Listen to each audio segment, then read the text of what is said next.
दोस्तों आपका हमारे YouTube channel share market tips में स्वागत है।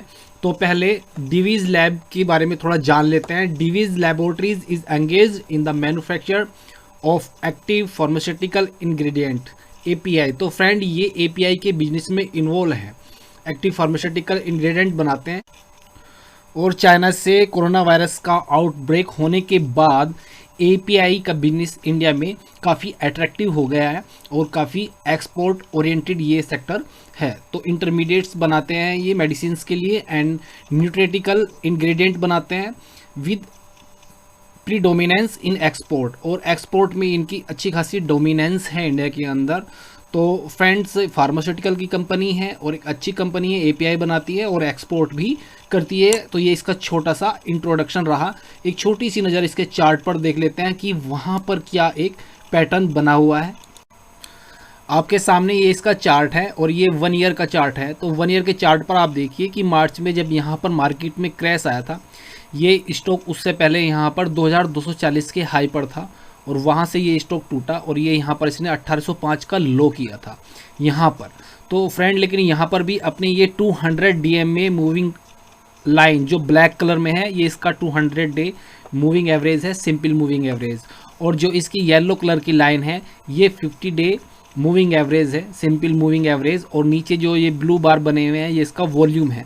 तो आप यहाँ पर देखिए जब यहाँ पर मार्केट में क्रैश हुआ था तब भी ये स्टॉक अपने 200 डे मूविंग एवरेज के पास तक भी नहीं आया था, उसके ऊपर ये स्टॉक सस्टेन किया था और यहाँ से फिर इसने ऊपर की जर्नी कंटिन्यू की हुई है। तो आप यहाँ पर देखिए कि इस स्टॉक के चार्ट में एक पैटर्न है कि ये स्टॉक एक बार यहाँ से ऊपर जाने के बाद कूल ऑफ होता है और धीरे धीरे ये अपनी 50 डे मूविंग एवरेज लाइन के पास आता है। फिर वहाँ से ये सपोर्ट लेकर वापस फिर ये यहाँ पर ब्रेकआउट देता है और फिर धीरे धीरे कूल होता है और 50 डे मूविंग एवरेज लाइन पर फिर ये वहाँ पर आता है, फिर वहाँ से ये ब्रेकआउट होता है।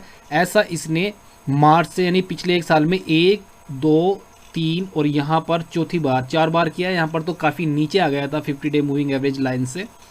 तो फ्रेंड इस स्टॉक का एक पैटर्न है चार्ट पर जो दिखता है कि यदि ये स्टॉक कूल ऑफ होकर 50 डे मूविंग एवरेज की तरफ आता है तो वहाँ से ये वापस बाउंस बैक लेता है। तो फ्रेंड इस स्टॉक में यदि ये कूल ऑफ होकर वापस 50 डे मूविंग एवरेज पर आता है तो वापस पोजीशन बनाना सही लगता है, ऐसा ये पैटर्न बोल रहा है इस स्टॉक के चार्ट का। तो ठीक है, ये तो रहा पैटर्न। अब इस स्टॉक के रिटर्न देख लेते हैं कि कैसे रहे हैं पिछले 1, 3, 5, 10 साल में।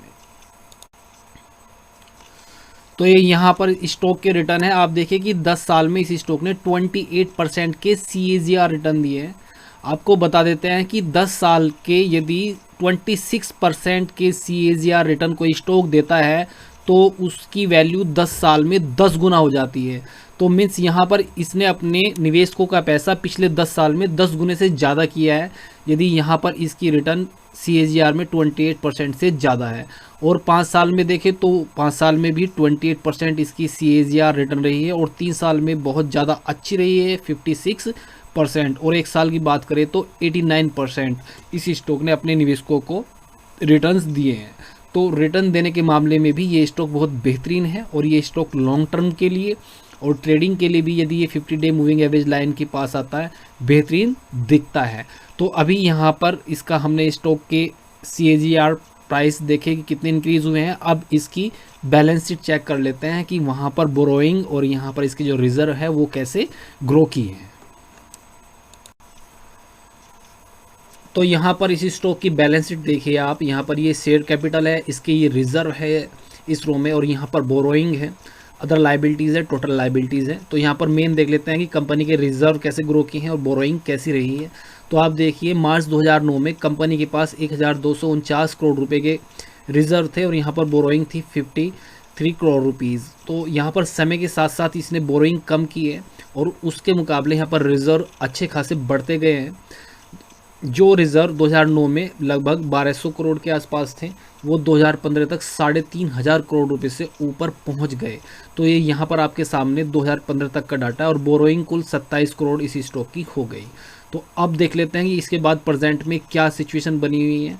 तो आप देखिए ये 2015 का डाटा था और अभी का आप करंट का डाटा देखिए। करंट में यदि सितंबर 2020 तक बात करें तो कंपनी के पास अभी रिजर्व 8,000 करोड़ रुपए से ज़्यादा के रिजर्व है और कंपनी के ऊपर बोरोइंग जो है डेब्ट है वो जीरो है।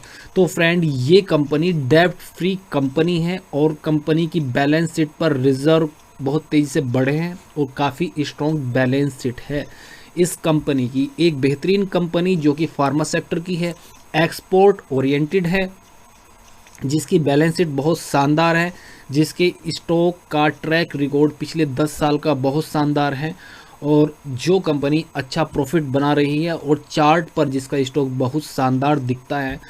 तो फ्रेंड ये सब कुछ देखकर तो लगता है कि ये स्टॉक लॉन्ग टर्म के लिए एक बेहतरीन बैट हो सकता है। बाकी आपने इस स्टॉक में कोई पोजीशन बनानी है तो आप अपने फाइनेंशियल एडवाइज़र की सलाह ज़रूर लीजिएगा।